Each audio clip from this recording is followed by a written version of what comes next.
Hello hello, welcome back मेरे प्यारे दोस्तों। स्वागत है आप सबका एक बार फिर से हमारे चैनल पे जिसका नाम है एंकी गुरु अनकट और मैं हूँ आपकी दोस्त अंकिता। और before we move on to this video मैं आप सबको कहना चाहूंगी thank you so much for loving us so much. Please अपना सपोर्ट ऐसे ही दिखाते रहिए और बिल्कुल भी मत भूलिए सब्सक्राइब करना इस चैनल को। तो आपने इस वीडियो का टाइटल तो पढ़ ही लिया होगा। हाँ जी, आज मैं आई हूँ आप सबको कुछ डराने। तो क्या आप रेडी है चीखने चिल्लाने के लिए? तो चलिए शुरू करते हैं। तो पहली हमारी मूवी का नाम है मुंजया या फिर इसे कहें मुंजा। बॉलीवुड भी नहीं समझ पा रहा है कि इसको क्या कहना चाहिए, बट हम इसको लेके चलेंगे मुंजया। ये फिल्म मुंजा कोंकण क्षेत्र की एक दंत कथा पर आधारित है।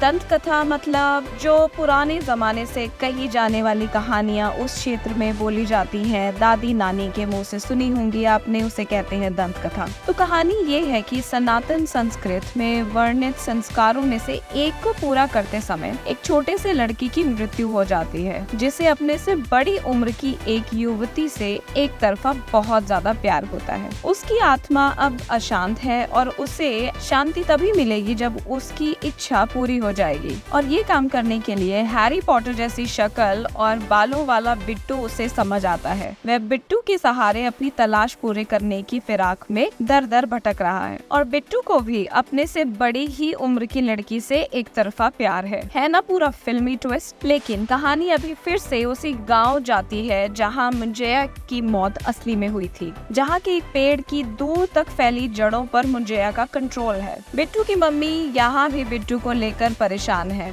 और दादी बस यही एक किरदार है जो पूरी फिल्म में आप लोगों को आखिरी तक अपनी अच्छी परफॉर्मेंस के साथ जोड़ कर रखेगा। हॉरर के जाल में दर्शकों को फंसाने की ये अच्छी कोशिश है, लेकिन ठीक से बस नहीं पा रही भूतों की दुनिया। तो इस मूवी को अगर आप देखना चाहते हैं तो आपको थोड़ी सी जहमत उठानी पड़ेगी, क्योंकि अभी तक तो ये OTT पे रिलीज नहीं हुई है। लेकिन आई एम श्योर आप इतने जुगाड़ू तो जरूर होंगे कि गूगल पे जरूर ढूंढ लेंगे इसे। Okay, so let's move on to our second movie. इसका नाम है टेरर। ताश के पत्तों में छिपी मौत के बेरंग किस्से। हमारी आज की नई जनरेशन यानी कि जेन जी को डराने की कोशिश में ये फिल्म थोड़ी सी नाकाम होती नजर आती है। आजकल 90 मिनट्स की मूवी का बहुत ही चलन है। कोई भी लंबी 2-3 घंटे की मूवीज नहीं देखना चाहता। एक अच्छी कहानी, एक चुस्त स्क्रीन प्ले, बेहतरीन कलाकार और साथ में ही दर्शकों की रूह को छूता संगीत किसी भी 90 मिनट मूवी के लिए एक बहुत अच्छा फॉर्मूला हो सकता है। और यही कोशिश करी गई है करीब 90 मिनट्स की इस फिल्म ने, जिसका नाम है टेरर। ये मूवी दिखाती है आज के यंगस्टर्स के बीच मानने न मानने की बहस के बीच से निकलने की कोशिश करती दिख रही है ये मूवी भी फाइनल डेस्टिनेशन सीरीज की मूवीज की तरह ही मौत को झांसा देने की कोशिशों के साथ आगे बढ़ती है। ये मूवी जिस नॉवल पर बनी है उसका प्रकाशन साल 1992 में हुआ था। कहानी यंगस्टर्स के एक ग्रुप की है जो हॉलिडे मनाने के लिए शहर से दूर एक हवेली नुमा इमारत में ठहरने जाते हैं। इनके जरिए भविष्य जानने की भी खूब कोशिश करी थी और अब उसके दोस्त उस शौक को फिर से उजागर करते हैं। बस फिर क्या, वो सबके लिए कार्ड फेरती है और उन्हें सजाती है और सबकी राशियों के अनुसार उनका भविष्य बताना शुरू करती है। अरे मैं आई एम सो एक्साइटेड, कहीं मैं पूरी कहानी ना बता दूं। Okay, so I will stop here. पूरी कहानी देखने के लिए आपको जाना पड़ेगा नेटफ्लिक्स पर। चलिए तो मूव ऑन करती है अपनी थर्ड मूवी की तरफ, जिसका नाम है स्क्रीम 6।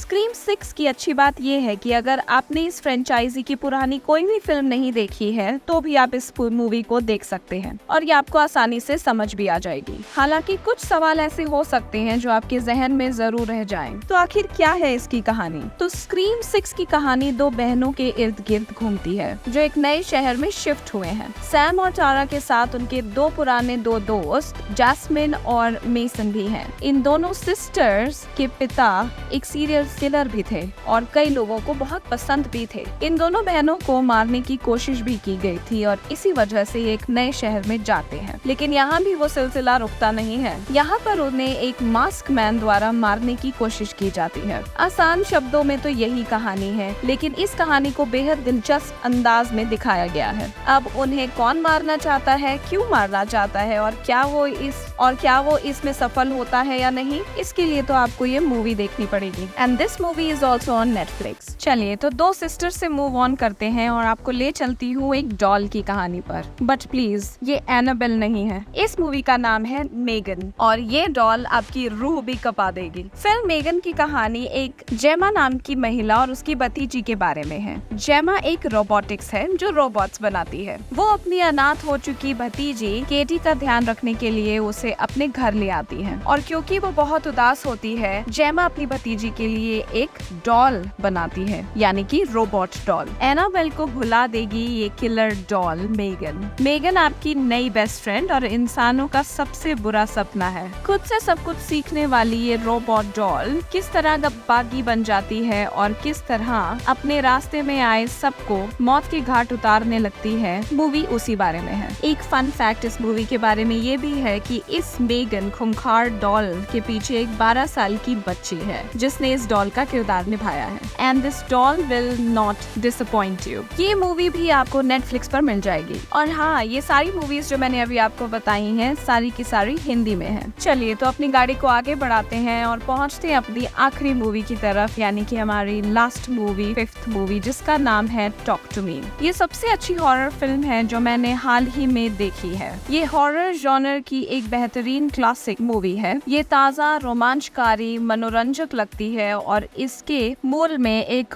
ब्रिलियंट कॉन्सेप्ट है। अगेन कहानी शुरू होती है कुछ दोस्तों के ग्रुप से जो एक रहस्यमयी सिरामिक हाथ के माध्यम से आत्मा की दुनिया में संपर्क करने की कोशिश करते हैं। और जैसा कि आप उम्मीद कर ही सकते हैं कि चीजें जल्दी ही पटरी से उतर जाती हैं और हॉरर गतिविधियां शुरू हो जाती हैं। टॉक टू मी शैतानी प्रेत और यंगस्टर्स के इम्पेशंस का मिलन है और ये आपको बहुत बेचैन भी कर देगा। इस मूवी को देखने के लिए log on to Amazon Prime। इसी के साथ होता है एंड इस वीडियो का, लेकिन आपकी अपनी अंकिता वापस जरूर आएगी एक नई वीडियो के साथ और कुछ नई मूवीज या वेब सीरीज के साथ। और अगर आपको इस आवाज के पीछे का चेहरा देखना है तो जल्दी से हमें 100 सब्सक्राइबर्स तक जरूर पहुंचाइए। So don't forget to subscribe, like and comment on this video. तब तक के लिए बाय बाय, सायोनारा।